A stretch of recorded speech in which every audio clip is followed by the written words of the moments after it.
Bonjour à toi qui me retrouve ce matin.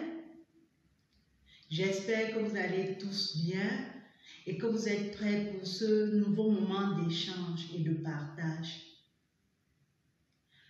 Aujourd'hui, nous allons parler d'un domaine qui a trait à l'orientation scolaire. Mais vraiment, pour ceux qui nous recouvrent pour la première fois, et je suis sûre qu'il y en a, je vous souhaite la bienvenue. Vous êtes ici sur la chaîne Efata Choul et sentez-vous comme chez vous. Ici sur cette chaîne, tu me recouvreras. Je me nomme Jeanne-Pamela Awana. Je suis enseignante depuis plus de 10 ans et je suis experte en formation. Dans cette chaîne, tu recouvreras des vidéos dans 3 domaines précis, à savoir l'EVA, l'orientation scolaire et les sciences physiques.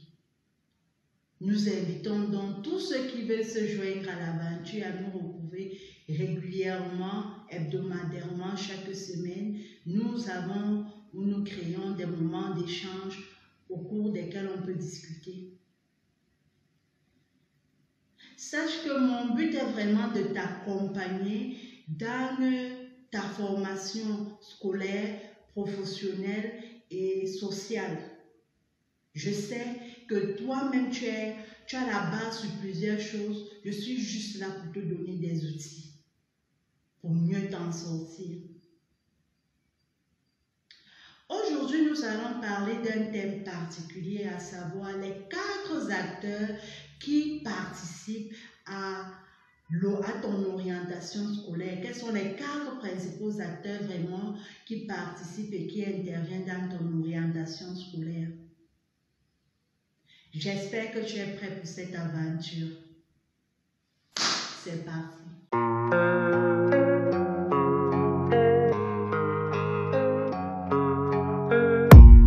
I don't really know what comes next. I'm just doing my best, even though I'm so stressed out. Everything just feels like.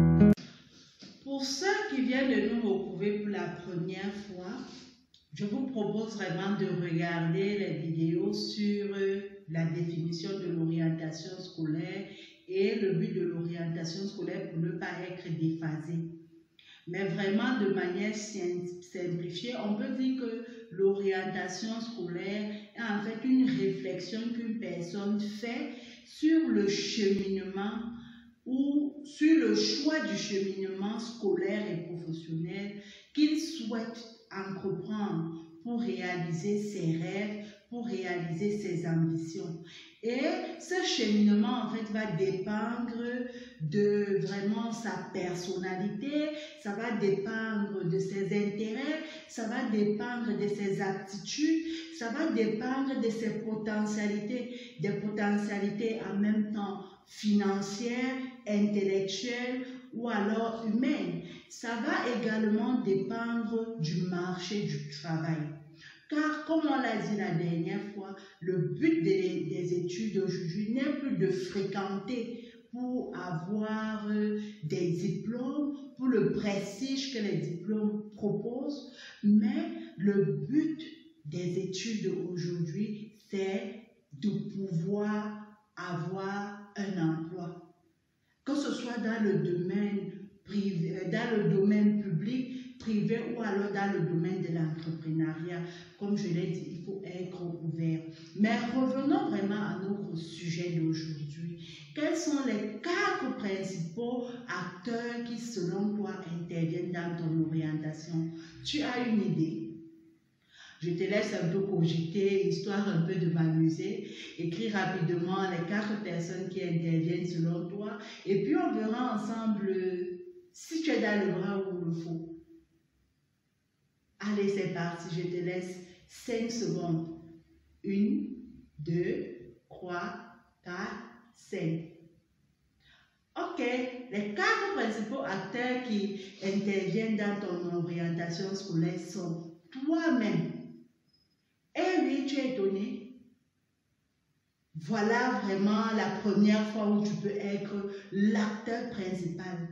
Tu es l'acteur principal de ton film en fait. Tu es l'acteur principal de ta vie.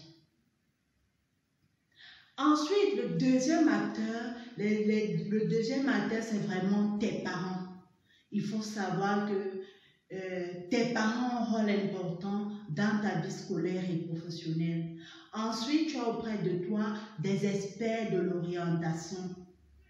Et enfin, le quatrième acteur vraiment, qui n'est pas un acteur au sens actif du terme, mais qui est un acteur au sens passif parce qu'il a une grande influence, bien qu'il n'agisse pas activement. C'est vraiment le quatrième acteur, c'est le contexte géographique dans lequel tu te trouves. Contexte géographique veut dire le pays dans lequel tu te trouves, le milieu dans lequel tu te trouves.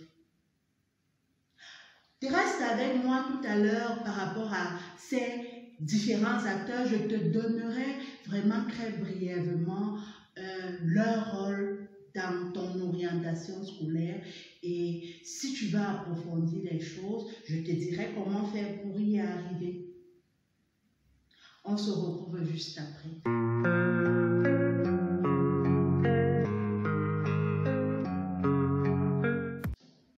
Le premier acteur, c'est toi-même ou alors la personne à orienter. Comme je le disais tout à l'heure, tu es le principal acteur de ton orientation scolaire.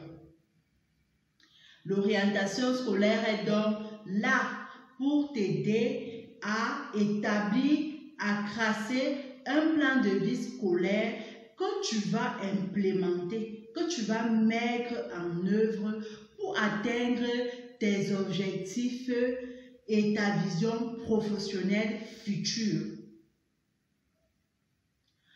On ne fréquente donc plus pour fréquenter. Comme je te l'ai dit, à une certaine époque, et moi-même j'ai été dans ce cas, et plusieurs personnes encore, moi je fréquentais vraiment pour fréquenter. Surtout au secondaire, là, je me disais non, il faut juste passer en classe supérieure. Il faut juste passer en classe supérieure pour faire quoi? Je ne savais pas. Je fréquentais simplement pour fréquenter. Et dans ce genre de situation, tu peux avoir la chance de réussir comme moi, mais il y a, comme je l'ai dit, pour plusieurs personnes, ça tourne mal, en fait.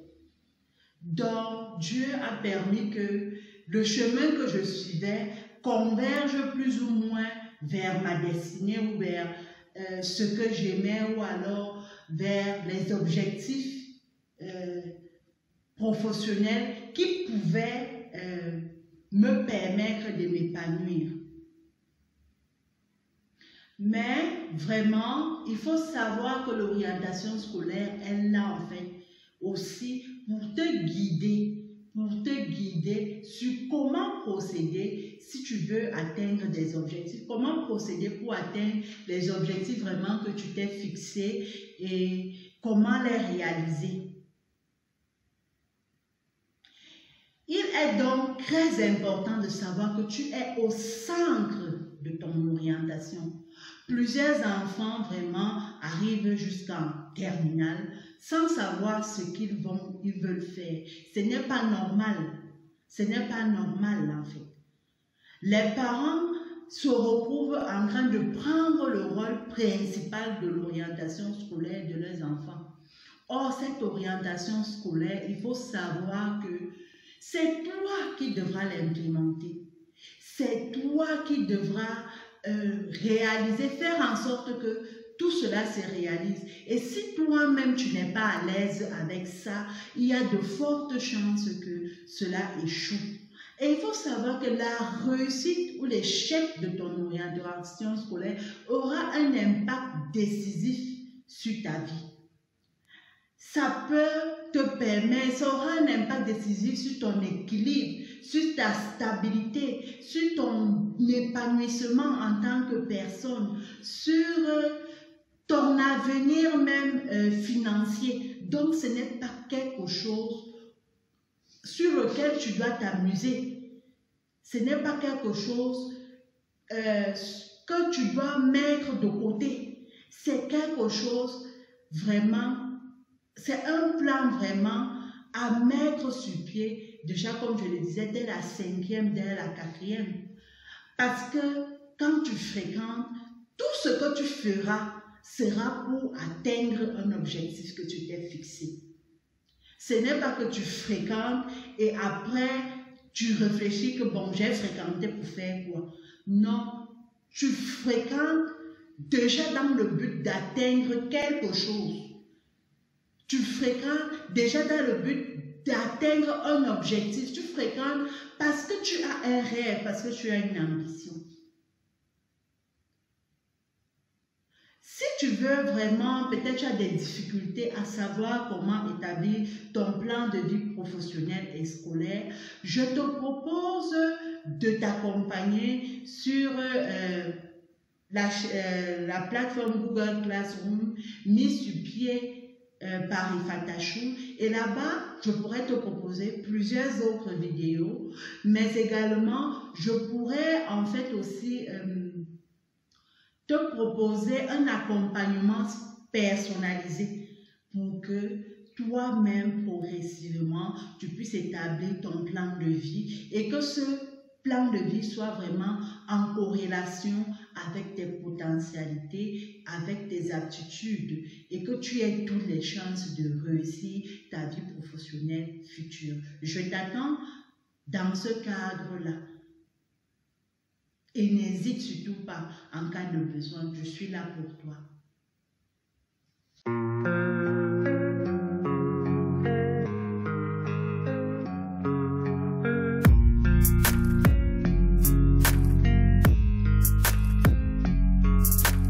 Le deuxième acteur de ton orientation scolaire, ce sont tes parents. Les parents ont vraiment un très grand rôle à jouer dans ton orientation scolaire. Ils ont vraiment un très grand rôle à jouer dans ton orientation scolaire. Mais comme je te le disais tout à l'heure, il ne faut pas faire l'erreur de te mettre de côté et de laisser tes parents diriger ton orientation scolaire. Parce que c'est toi qui, les répercussions de cette orientation scolaire auront un effet directement sur toi et sur ta vie. Donc, le rôle des parents est vraiment de t'accompagner, de te guider, de te conseiller pour que tu puisses réussir ton plan de vie scolaire et professionnel et également pour t'aider à ajuster en cas d'erreur. Parce qu'il faut savoir que les parents ont une expérience de la vie plus grande que la nôtre. On dit souvent, selon un proverbe africain, que ce qu'un parent ou un vieux voit en étant assis, un enfant même debout a des difficultés à le voir. Donc, ils ont une certaine connaissance des réalités de la vie, des réalités du terrain, des réalités du marché de l'emploi. Et il est très important de les écouter. Mais surtout pas de les laisser dirigenter ou de les laisser au centre de ton orientation scolaire. Donc, il faut bien comprendre la nuance. C'est ainsi que tu pourras les aider lors de la conception ou de l'élaboration de ton plan de vie scolaire et professionnel. Tu pourras les aider à comprendre en fait quels sont les objectifs que tu souhaites atteindre. Quelle est la vision ou le rêve professionnel que tu as. Et tu pourras donc leur expliquer que papa, maman, pour atteindre cet objectif, voilà par exemple, je veux être enseignant de sciences physiques, je prends mon cas. Pour atteindre cet objectif, papa, maman, j'ai vu que je souhaite faire par exemple la série C. Ensuite, je souhaite faire la terminale C ou D. Et après, je vais poursuivre mes études à l'université ou faire un cycle ingénieur en chimie ou je ne sais pas moi à l'université. Et plus tard, je souhaite faire un concours d'intégration ou alors me mettre mes connaissances dans un établissement privé et aller en cycle doctoral pour enseigner la physique et la chimie. Donc, tu devras d'abord réfléchir, voilà ce que je veux. Et ensuite, c'est toi qui devras dire à tes parents, voilà l'objectif que je souhaite atteindre et voilà comment moi j'ai pensé. Voilà ce que je pense faire pour atteindre cet objectif. Et c'est ainsi qu'ils comprendront mieux où tu veux aller, ce que tu veux faire et ils pourront mieux t'accompagner dans la réussite de ces projets ou de ces objectifs.